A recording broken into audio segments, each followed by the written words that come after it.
अछूता अंदाज, जिंदगी से रोमांस, सहर अंगेज शख्सियत 6 दहाइयों तक पर्दा स्क्रीन पर छाए रहे।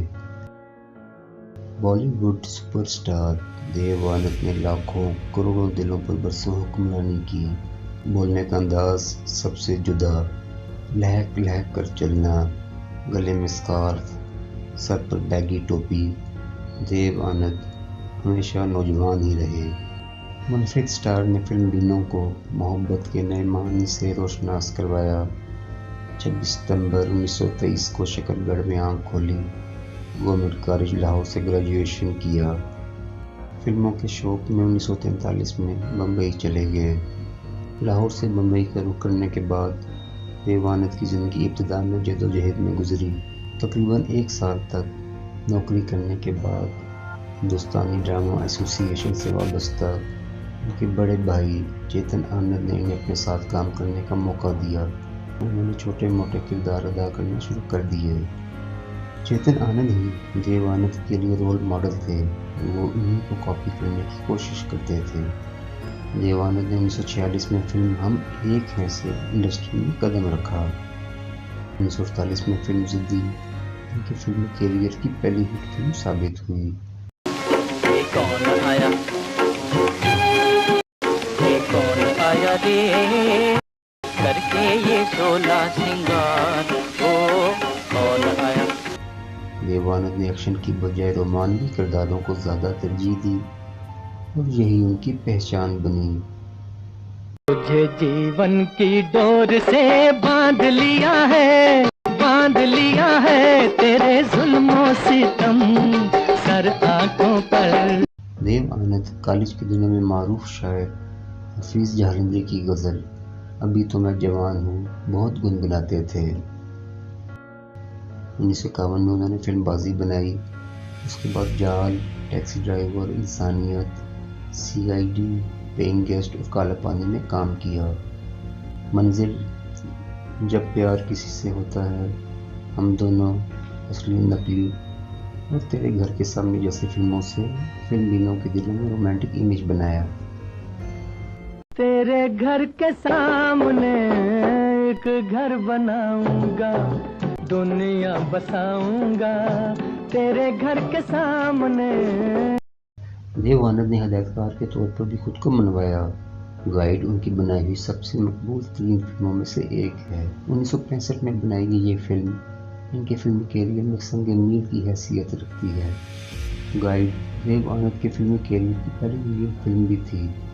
1970 में उनकी फिल्म प्रेम पुजारी रिलीज हुई, ताहम ये फिल्म बॉक्स ऑफिस पर कामयाब नहीं हो सकी।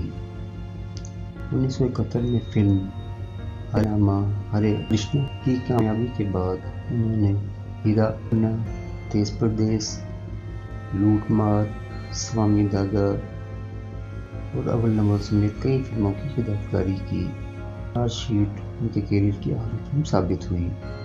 देव आनंद ने फिल्मी दुनिया से मोहब्बत के अलावा इस दुनिया के किरदार से भी दिल लगाया। देव आनंद सुरैया का इश्क किसी फिल्मी कहानी की तरह था, मगर कई रुकावटों के सबब उनकी मोहब्बत अपनी मंजिल से दूर रही। विद्या के गाने किनारे किनारे चले जाएंगे शूटिंग के दौरान देव आनंद और सुरैया की किश्ती पानी में डूब गई। देव आनंद ने सुरैया को डूबने से बचाया।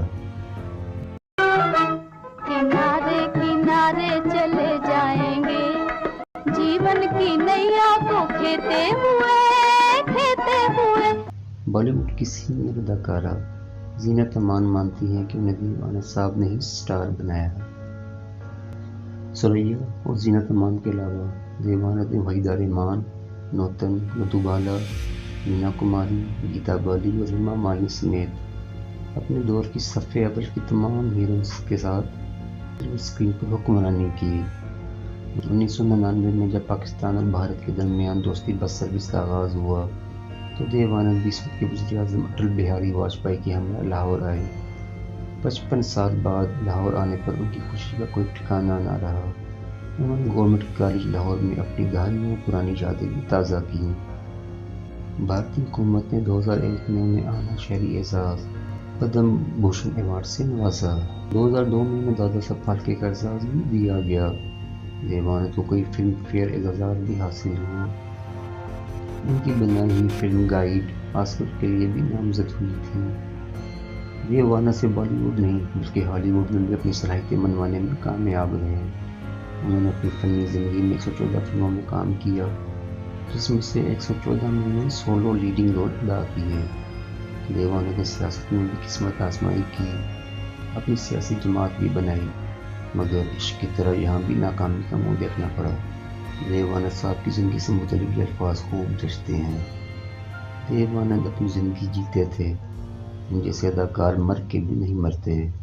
यजीम फनकार 3 दिसंबर 2011 को 88 साल की उम्र में लंदन में अपने मदाहों को सोगवार छोड़कर हमेशा के लिए चले गए।